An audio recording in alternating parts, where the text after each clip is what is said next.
about Siena and what you guys expect to see from them? Maybe you guys had a scouting report or anything on them? Yeah. We haven't had a scouting report on yet, but I mean, like Coach said, we're worried about like the things that we didn't do last game, which is we got to box out a lot better, and also we got to keep learning how to keep our hands on guys and driving and things like this. Does the non-conference schedule sort of force you to do that, just because even when you get a scouting report, these aren't teams that you're that familiar with? You haven't seen these players before, played against them before. You have to maybe focus more on yourselves. Right, I think so. You know, that's something that you have to draw up with your team. Like we said, we watched a lot of film on. We've been watching a lot of film on ourselves.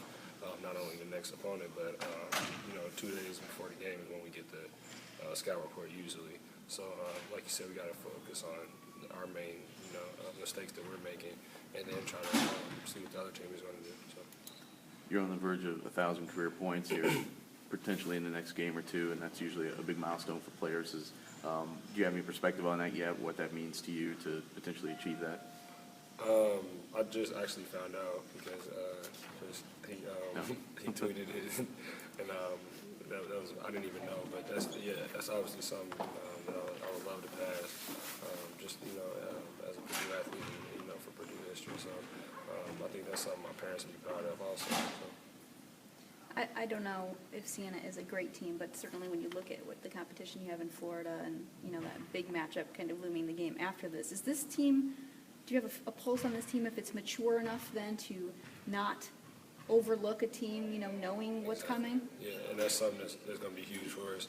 Like you said, we got Oklahoma State after Siena, and that's something that I'm going to have to talk to guys about today, that we're not looking past anymore.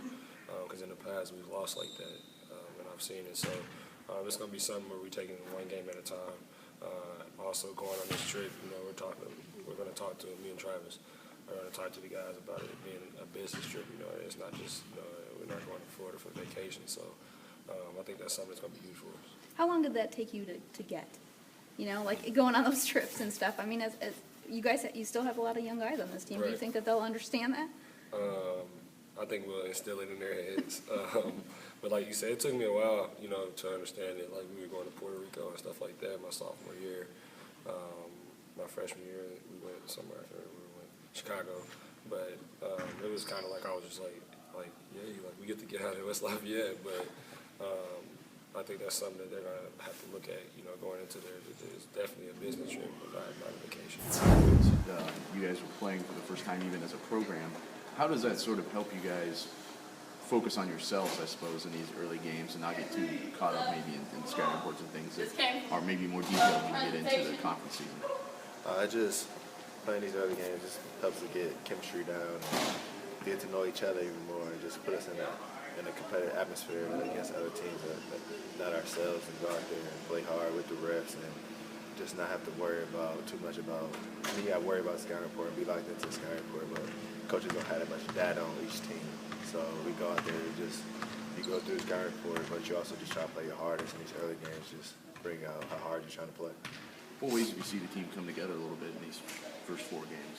I think after the first couple of games, including exhibition games, we started to play harder, we started to play tougher, and we started to block in more after we almost got beat by Northern Kentucky. So after that game, I think it kind of opened a lot of people's eyes that anybody can get beat, and there's good players everywhere. So it opened everybody's eyes and just locked in more and started playing harder defense, just playing harder as a team. Terone is coming up on 1,000 points. Not that many Purdue players have achieved that. It's obviously a big milestone for players. So what does that mean as a player to get to a milestone like that? That's a great accomplishment individually, and just the time you put in, the work you put in to get to something like that. I mean, it's great for him. It's great for our program to have somebody reach 1,000 again. So I think it's a big thing. I think everybody would love to reach that.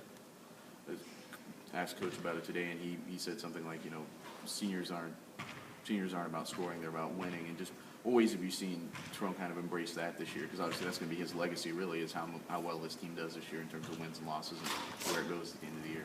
And he knows that. I mean, he talks about it all the time. He doesn't want to have a losing season, especially as a senior. He wants to make a big impact and go down as a winner in Purdue history. And so, I mean, he talks about it every day. He doesn't really try to force things. He never talks about he's not getting any shots, never talks about nothing like that. So he always talking about wins and losses, and as long as we win, I think it keeps him happy.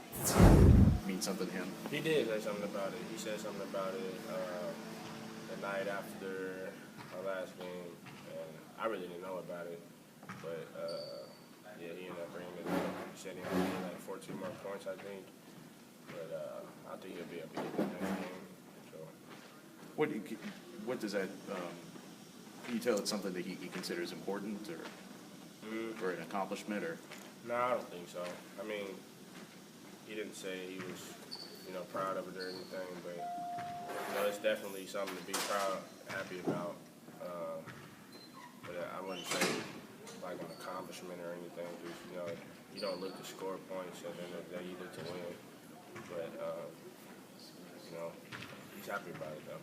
From talking to him, he kind of said the same thing. I mean, the thing he's most focused on today is getting the team ready for the mindset you guys have to be in to play Siena, that sort of thing. And have you come to expect that from him, just that sort of take charge attitude with the team kind of setting the tone for everybody? Yeah, I think so. He's been doing a pretty good job in it, being the captain and talking to the young ones and just trying to be a better leader than he was last year and the year before that.